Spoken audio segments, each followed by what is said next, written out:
Hello guys, welcome to my channel. This is where you can share your problems, dilemmas and relationship issues anonymously. So today's email is from a gentleman. He is 50 years old. He met his wife when he was 46 years old. So basically he is 8 years older than her. They met in Thailand. They've been married for 3 years and he found out that she's been seeing another man before they got married, but he decided to marry her anyway. And he's saying that it's been affecting him ever since. He's saying that she's not affectionate or loving enough, and he feels that their relationship is very unbalanced. So let's take a look at this email. Well, I met my Thai wife in Thailand 4 years ago. She is 32.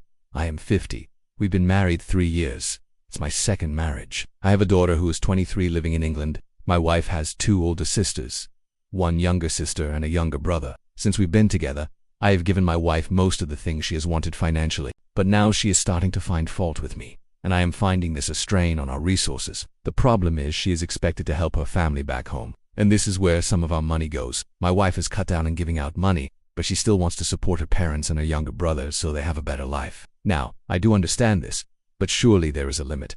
She has already helped her older sisters. Now my wife wants to bring her young brother over to England to be educated here. I know this can be expensive and I feel, why should I support this? I worked hard all my life and saved enough to give my daughter a good start in life. She has a degree and a good job. I feel the same should apply to any future children. We have just bought property in Thailand so that we have somewhere to live if we want to leave this country. We both work, but I am the main source of income. I have given everything possible to my wife, but I feel I am just not getting enough love and support from her. When I speak to her about this, she says things like, "You can get another lady if you like, but you have no money and you are old." I find this hurtful and feel like she doesn't want to improve our relationship. She is not as interested in sex as I am.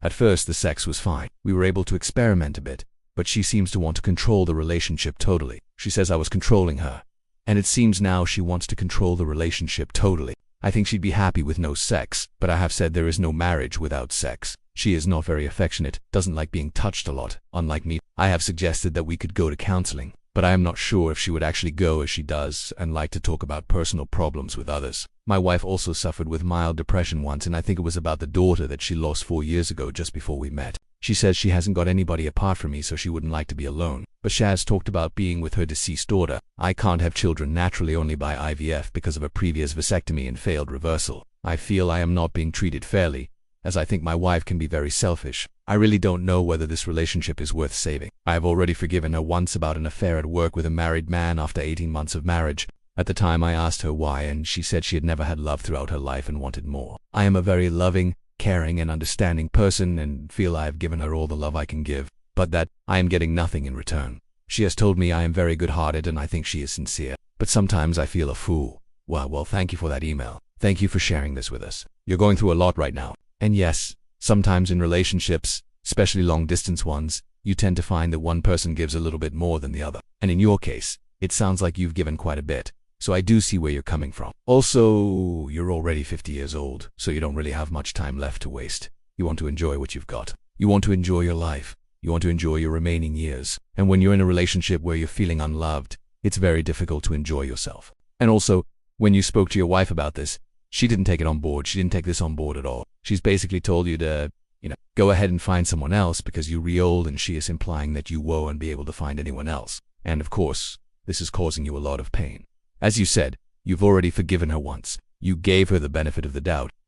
She had an affair with a married man. It must have been devastating for you. And yet you still chose to stay in a marriage. So you are a very forgiving person. You are a very loving and caring person. And I can see why you're upset. And I can see why you feel like, well, how can I make this right? What can I do to make her love me more? Why isn't she affectionate towards me? And you're asking these questions because you want to know how to fix it. But the truth is, if she doesn't want to show affection, if she doesn't want to be intimate with you, then it's her loss. Sometimes people feel that if they say the wrong thing, or if they ask the wrong question, or if they try to correct something, they might lose the person they're with. So they keep quiet. They just sweep it under the carpet and hope that it will go away. But this isn't always the best thing to do. If you ignore things, they don't often go away. Sometimes they get worse. So I think you did the right thing by talking to her. And even though she didn't take it on board, at least you know you've done all you can do. You've done all you can possibly do. And I'm not saying that you're in the right or you're in the wrong. I don't know all the details of what happened in the past. But from what you're telling me, it sounds like you've been very supportive, you've been very loving, and you've been very giving. And I think that's wonderful. I think it's really, really great. But it's two-way street. It needs to be two-way street. Unfortunately, it sounds like she's not ready to give anything back. And you mentioned that she suffered from depression and that she lost a child. Of course, these things can affect people badly. People can become very, very withdrawn. They can feel very lonely. They can feel empty inside. They can feel that nobody understands them. And of course, this can lead to a lack of intimacy, a lack of communication, a lack of trust, and it can make it very difficult for a relationship to progress. But right now, it's up to you to decide what you want to do. Do you want to stay in this relationship or do you want to move on? Because if you stay in this relationship and you carry on giving, hoping that one day she will come around, you may be waiting forever. And by then, you will have wasted a lot of precious time. Time is going to pass anyway. Why waste it on someone who doesn't appreciate you, who doesn't want to give anything back? And as you said, you can't have children together. So if children are important to you, if having a family is important to you, then this is something you need to consider. I know you say that she isn't affectionate, but she may open up if you give her more time. But again, this is something you need to think about. How much more time are you willing to give her? Because you don't want to be wasting your time. You want to be spending your time wisely. And ultimately, it's your decision. Nobody can make this decision for you. Only you know what's best for you. Only you know what you can put up with and what you can't put up with. So, I wish you all the best. I hope everything works out for you. And remember, you're a wonderful person. You're a kind person. You're a caring person. And someone out there will love you for you. Thank you for watching. Please remember to subscribe if you haven't already. Give this video a thumbs up, and I will leave the next video right after this one. Take care.